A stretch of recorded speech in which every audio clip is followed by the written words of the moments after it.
ৰাতিপুৱাই গ'লোঁ নাহৰণিলে। Hello' and namaste দোস্তো, মই সমীৰ।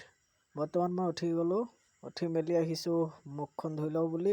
এয়া আমাৰ পাছফালৰ পৰিৱেশ। এয়া ছাইডত অলপ মাটি পেলোৱা আছে, মানে ইয়াত ৰুম দুটা বাঢ়িব। নিজকে অলপ চাই লৈছোঁ। তাৰপৰা ব্ৰাছ কলগেট ল'লোঁ, মুখখন পটাপট ধুই লওঁ।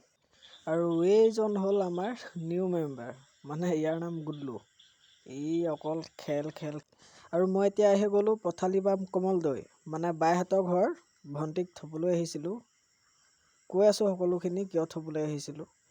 মানে মই আজি ৰাতিপুৱাই শুই উঠিয়ে চিধা আহিলোঁ নাহৰণি পথালিবাম কমলদৈ, কাৰণ ভণ্টি যোৰহাটলৈ যাব অহাকালি।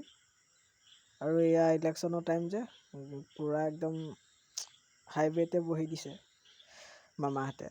ভণ্টি যোৰহাট বিয়া আছে, বিয়ালৈ যাব, বাইহঁতৰ লগত যাব। সেইকাৰণে ভণ্টিক থ'বলৈ আহিছিলোঁ পথালিবাম বাইহঁতৰ ঘৰত। কাইলৈ ভণ্টিহঁত যাব ট্ৰেইনত, পাছবেলা ট্ৰেইন আছে, সেইকাৰণে আহিছিলোঁ। এতিয়া উভতি গৈ আছোঁ ঘৰলৈ। লগ পাম অন্য এটা ভিডিঅ'ত। আজিলৈ আহিছোঁ, বাই বাই।